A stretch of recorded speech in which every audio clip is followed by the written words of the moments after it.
Hey guys, it's Will. It's Hong Kong Cinema Appreciation Society. Welcome back to the channel. If you are new here, welcome to the channel and thank you for finding me. If you feel like subscribing, that would be a huge help. Hey, it doesn't cost you anything, right? But it's really helpful for me. So if you enjoy the content, that would be really great. And you could give a comment and give a thumbs up and all that fun stuff. So I'm here with a top 10 list. So if you want to drop your top 10 list down in the comments and we can discuss that, that sounds really fun too. This is my top 10 movies I have seen for this channel since starting the channel. So I guess you could do like your top 10 first watch experiences for Hong Kong cinema or something fun like that. If you feel like doing a list, obviously no pressure. Totally up to you. So these are all films that I saw for the first time, either reviewing just the movie itself for the channel or just kind of watching it for fun, or because I was reviewing a Blu-ray for the channel. So at number 10, I have Mortuary Blues. This is a film that Arne Venema told me about. He's like, you got to see this movie. It's just batshit insane. And this movie is 110% batshit insane. And if you watch this channel with any regularity, you know that I like stuff that's just totally batshit and nuts. And you're like, wait, what's going on right now? This movie is like a comedy that has a lot of poop humor and it has a lot of very lewd sex humor, but it's also kind of a horror movie and it's kind of Indiana Jones. I don't want to say anything else. I'm just going to leave it at that. Go and find this movie. It's been released on Blu-ray in Hong Kong. I don't have a physical copy of it, unfortunately, but there is a Hong Kong Blu-ray. Hopefully we'll get one in the UK or the US at some point soon. But the film is Mortuary Blues. It was released in 1990, and you should go and check it out. At number 9 on my list of my 10 favorite watches since starting the channel, a movie I do have a physical copy of, and a big shout out to Charles. This is a movie I have done a review of. It has not been posted on the channel. I don't know if it'll come up before or after this video, but the movie is Dragon Family. If you can see that there, I'm getting like a ton of glare right now in my little glass box, but this is, I think this film was released in 1988, 89, and it's got Max Mock in it, as you can see on the cover there, and Andy Lau is in it. It's got a really tremendous cast, and Alan Tam is in it, and it's a heroic bloodshed film that is about this family who, it has similar elements to The Godfather. There's a family, and the patriarch of the family does not want to be in the drug business, and the other triad groups are, well, one in particular is kind of getting into the drug business, and it creates this conflict between these groups. And it's a really interesting film because it's really short, but it covers a ton of material.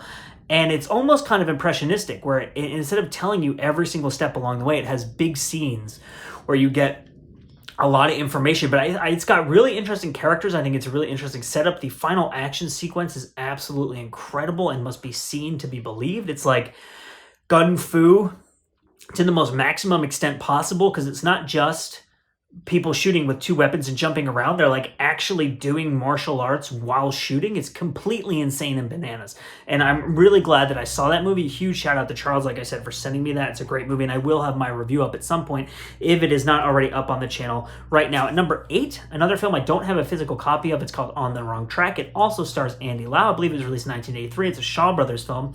And this is a coming-of-age movie that I just found really moving and really interesting, really great location photography all around Hong Kong. It's about Andy Lau and his brother, and they get into a lot of trouble, and they're having this kind of contentious relationship with their dad and I think their stepmom, and he falls in love with this woman who's, well, she's a girl really, because he's like a teenager, right? He falls in love with this girl who's a refugee from Vietnam, and she's living in this refugee camp, and it's a really bleak movie. It's a very sad film, but it was a movie that really hit me, and I really, really enjoyed it. I'm really glad I watched it. It was on Netflix in the US at some point. It was also on Amazon Prime in the US at some point, so if you're interested in watching it, go and check it out there. But it's like a really good, you know, like if you're looking for Hong Kong films that are not, you know, like the more traditional like action martial arts type stuff, but you like that feeling of like the darkness and like shot around Hong Kong and the kind of tension and stuff like that in the film, this is a really good movie to go and check out, because it has a lot of tension in it and there's a lot of violence in it, but it's not like a martial arts film, and it's not really a thriller. It's more of like a character-driven coming-of-age story. So at number 7 on my list of my 10 favorite first watches since I started doing this channel is a movie I do have on Blu-ray. It is a Eureka release, and it is The One-Armed Boxer. Hell yeah, Jimmy Wang Yu. So you probably saw my Blu-ray review of this film if you watch the channel here. And why did I love that? I love that for a couple reasons. One, it's just a really fun movie. It's really violent and silly and like non-stop fighting, and and it's very much a 70s film, and it has like a really strong early 70s feeling to it, and it gives you that like nostalgia kind of feel. It's a Golden Harvest film. It's not a Shaw film, but it, Jimmy Wang Yu came from Shaw, and it does have a really strong like Shaw kind of feeling to it. And the other thing that I really liked about that release in particular is that you learn a lot about, well, I did. If you already know this stuff, obviously you don't, but I didn't know too much about Jimmy Wang Yu before watching. I knew who he was, and I knew that he had been really popular at some point, but I didn't know a ton about his career. I learned a lot about his career and the development of Hong Kong cinema, martial arts films, how he went to Taiwan, like all that stuff from that release. So it's a really solid release to learn about the film and stuff like that. But it's a really fun movie. I love those old school martial arts films, and I'm really, really glad I watched that one. So at number 6 on my list of my top 10 first watches for the channel, I have another film I have on DVD here. So big shout out to PerryFan49 for sending this to me. I cannot thank you enough. Supercop 2. So I reviewed this pretty recently too. So if you watch the channel, then you probably saw my review. This is the Michelle Yeoh starring Stanley Tong directed sequel to the Jackie Chan film Police Story 3/Supercop. And I really, really love that movie. I think it's like a great example of Hong Kong action cinema from that era, the early 90s. And it has kind of reminded me, as I said in my review, of Girls with Guns films, but like it would be the greatest Girls with Guns film of all time because it has like obviously decent budget, high production values. It's got really great stunts, amazing locations around Hong Kong, really interesting character conflicts with the Michelle Yeoh character and some of the others. The plot is really interesting, very similar plot to Long Arm of the Law, which is another film I've talked about a lot on this channel. But I love that movie. And you're a fan of Girls with Guns movies, if you're a fan of Heroic Bloodshed, if you're a fan of like those kind of more serious Jackie Chan movies, or if you just kind of like Hong Kong action thriller type films in general, you gotta see that movie. Hopefully someone puts it out on Blu-ray sometime soon. And that DVD is pretty hard to find, and I know that there are releases of it from other parts of the world. Like I think there's a French DVD maybe, and maybe a Taiwanese DVD. So there are editions that you can find, but they're not super easy to find, and they're pretty expensive. So fingers crossed. I'm not really crossing my fingers there. Fingers crossed someone puts this out soon, but I loved that movie. So at number 5 on my list of my top 5 first watches for Hong Kong Cinema Appreciation Society, another movie I do not have a physical copy of. This is one I watched on Netflix. It is a Wong Jing film from, I believe, 1984. Maggie Cheung is in it. Sherry Chung is in it. Kenny B is in it. And the movie is Prince Charming. I loved this movie. It's like, it has a lot of like classic Hollywood screwball comedy setups. It's good. It's like an 80s sex comedy with a very classicist kind of sense of screenwriting and gags, and like it reminded me of Screwball and like slapstick and a lot of that like classic comedy from the 30s and 40s, Marx Brothers stuff, Cary Grant kind of stuff, like French farce, I guess is what some people would call it, which Jackie Chan is really influenced by too, and some of like in Miracles and stuff like that. But I just laughed throughout this whole movie, and it's really well structured. The characters are really strong. It's like a classic kind of romantic comedy setup, and it was just a really fun, really charming, really silly movie. And then the ending in classic Wong Jing fashion, you're like, what the fuck's happening right now? So yeah, highly recommended, Prince Charming. And number 4, we got a little bit of Jackie Chan action, and this is a movie I do have on Blu-ray, and it is Shaolin Woodmen. Yeah, so believe it or not, I had never seen this film before, and I loved this movie, and I compared it to Stranger Things. I compared it to Kung Fu Panda. There's obvious similarities between this and the original Star Wars trilogy. This is the 88 films release with this amazing artwork by Kung Fu Bob right here, and I think that's a really slept-on movie, and I think it's a great example of old school martial arts, but I also think it's a really good Jackie Chan movie. And like I'm going to say something that people are going to crucify me for, that is heretical, and I apologize in advance. Trigger warning.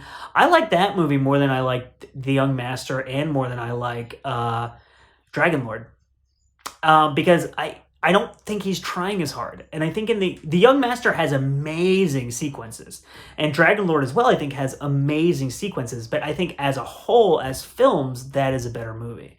And I think part of that is I don't think Jackie is trying as hard in that movie. It's got a good story. It's well put together. I think it's a really interesting visual style. And it's just kind of this unpretentious but really interesting film that looks at the violence of martial arts versus the spiritual aspect of it, and relationships between fathers and sons. and mentors and mentees and all these different things. It's just a really interesting film, and like the female approach to martial arts versus the male approach to martial arts, and like soft style versus hard style, like all these things that are metaphors for the way that people approach life and stuff like that. And I just thought it was a really good movie that, you know, it might be that I enjoyed that more than Young Master and Dragon Lord because I've seen those movies, you know, so many times, and like we're so familiar with them, they don't surprise us. Whereas that really surprised me by how much I enjoyed it. So number 3 on my list of first watches since I started the channel is a movie that should not surprise you because I said in my review that it's my new favorite movie. It's Duel to the Death. Like, what needs to be said about this movie? Just go and see it immediately. Let me just show you also, one of the things I really like about the physical release here is that, and I think that pairing is super cool. So, because I really like both of those covers, and I like the way that they kind of fit together. It has, like I said in my review, it has flying ninjas, exploding ninjas, a naked ninja, a giant ninja. It has a severed head that speaks to someone and then it explodes.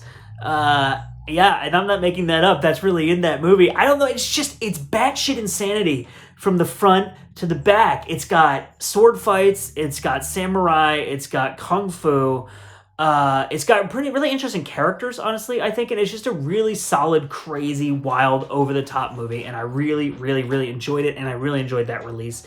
At number 2 on my list of my favorite first watches for Hong Kong Cinema Appreciation Society, another film I don't have a physical copy of, another film that was recommended by Arna Venom, a film I have interviewed a cast member from. That cast member is Simon Wilson. The film is Vampire's Breakfast. I loved this movie. And this movie really surprised me. It really surprised me for a lot of reasons. It's a Hong Kong 80s film. It has that great location photography all throughout the city. It's got Kent Cheng in it. I'd never seen him as a lead, I don't think, in a movie before. And I thought he had a great performance. I believe Emily Chu is in the film as well. Who's in, I think she's in A Better Tomorrow, and like other stuff that you'll recognize her from. It's got really great characters, and what the two things that really surprised me about it are, one, it is a Western style vampire film from Hong Kong. It's not a hopping vampire film. And two, is that it's not like a straight ahead gore horror movie. It's really kind of a mystery.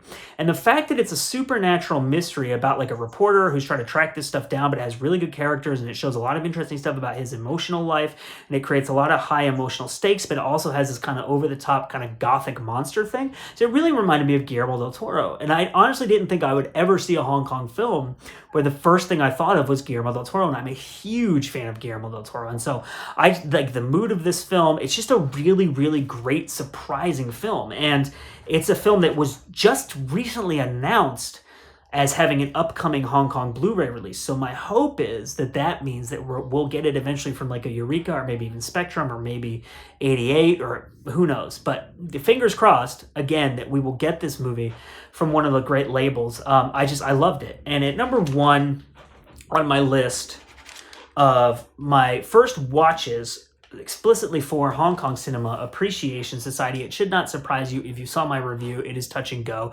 A huge shout out to Charles for sending this to me. It's a Ringo Lam film. If you know, I'm a huge fan of Ringo Lam. It is a Sammo Hung starring film. And if you know, I'm a huge fan of Sammo Hung. And it's just, that movie is just pure entertainment from the second it starts to the second it stops. It's got great characters. It's got some fun comedy in it.